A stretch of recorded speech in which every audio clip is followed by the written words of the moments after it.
السلام علیکم ورحمۃ اللہ۔ جماعت اسلامی کا یہ اعزاز اس کی روایت رہی ہے جس کا بھی اعتراف بھی کیا یہاں کئی لوگوں نے کہ حالات حاضرہ پر جو ہے تبادلہ خیال ہوتا ہے،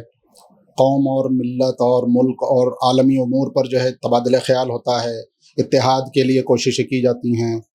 معاشرے کی اصلاح کے لیے کوششیں کی جاتی ہیں اور دیگر تقاریب بھی ہوتی ہیں، اجلاس ہوتے ہیں، اجلاس عام ہوتے ہیں، خطابات عام ہوتے ہیں، پورا نظم جماعت کا ہے جس کے ذریعے سے وہ ہم کو ریمائنڈ کراتے رہتے ہیں۔ تو ہم تو اس مقصد اس نیت سے آتے ہیں کہ ہمارا ایمان تازہ ہو، ہم کو بھی تحریک ملے، اور جو مایوسی کا ماحول نوجوانوں میں کہیں کہیں پیدا ہوتا چلا جا رہا ہے، بڑھتا چلا جا رہا ہے، حالات چاہے عالمی ہوں چاہے ملکی ہوں، اس میں ظلم، زیادتی، تکبر، ایگریشن، یہ سب جو نظر آ رہا ہے اس سے ہماری ملت کے نوجوان بھی اتنے ہی متاثر ہو رہے ہیں۔ تو ان کو مایوسی کے غرت میں جانے سے بچانا یہ ایک بہت بڑا چیلنج ہو گیا ہے۔ ہم اور آپ عوام تک اور خواص تک اور بڑے لارجر آڈینس تک اپنی باتوں کو، سرگرمیوں کو پہنچا نہیں پا رہے ہیں۔ حضرت عمر کا ایک مشہور قول بتایا جاتا ہے کہ علم کی، غور و فکر کی، مشورے کی مجلسیں منعقد کیا کرو اس سے پہلے کہ قیامت آ جائے۔ معاشرے پر اثر انداز ہونے کے لیے یہ نظریہ، فکر اور لاہ عمل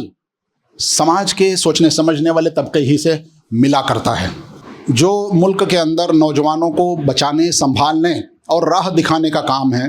یہ تھوڑا اور بڑھانے، اس کو تیز کرنے کی بہت زیادہ ضرورت ہے۔ ہر جگہ ایک تڑپ ہے، ہر جگہ لوگوں کے اندر کوئی نہ کوئی جذبہ ایسا ہے، وہ کچھ نہ کچھ کرنا چاہتے ہیں لیکن لاہ عمل نہیں ہے۔ مہاراشٹر کی سطح پر تمام این جی اوز، جو مسلم این جی اوز ہیں، ان کی ایک بہت بڑی کانفرنس انہوں نے جمع کی، مجھے بلایا تھا۔ تو ایسے ہی سرگرمیاں میں جگہ جگہ دیکھ رہا ہوں، چاہے نارتھ ایسٹ ہو، چاہے ویسٹرن انڈیا ہو، ساؤتھ انڈیا ہو۔ نارتھ انڈیا میں جو ہے وہ عملی حالات لگتا ہے کہ بہت خراب ہیں، لیکن وہاں بھی لوگ سرگرم ہیں کہ ہر جگہ کچھ نہ کچھ، کہیں نہ کہیں کام ہو رہا ہے۔ بات جب اتحاد کی ہوتی ہے تو اتحاد سے مراد ہم یہ لیتے ہیں کہ سب کو اپنی شناخت، آئیڈینٹی کو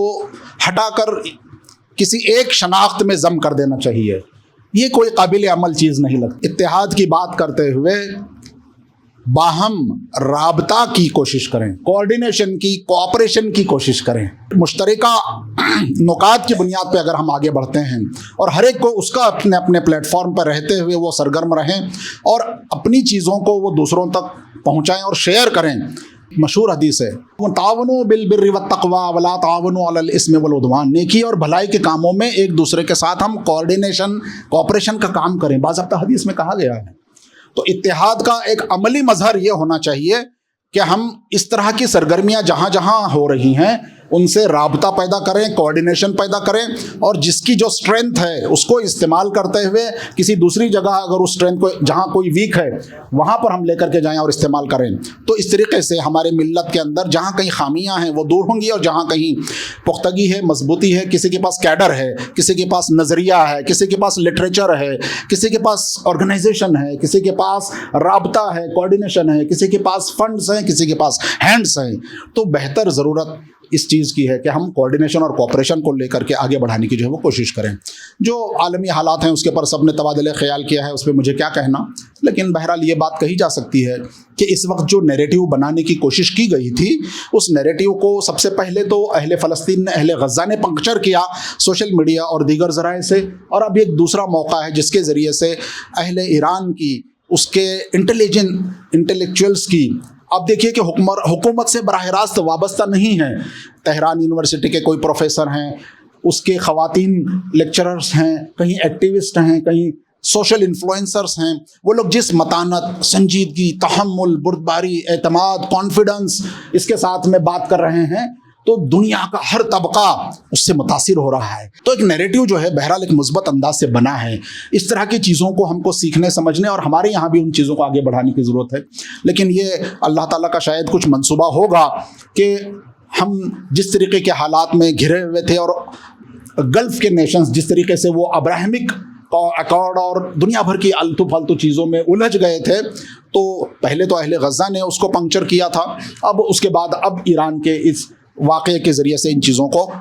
دھکا لگا ہے، تو اللہ تعالیٰ شاید اس کے ذریعے سے کچھ اچھے حالات کی طرف ہم کو لے کے جانا چاہتا ہے۔ تو ہم ملک میں بھی اس طریقے سے مایوس ہونے کی ضرورت نہیں ہے، ہم کو مستقل کام کرتے رہنے کی ضرورت ہے۔ اللہ تعالیٰ کا منصوبہ جو ہے وہ بڑا ہے اور کارساز ہے، یہی بات ہم مان کر کے چل سکتے ہیں،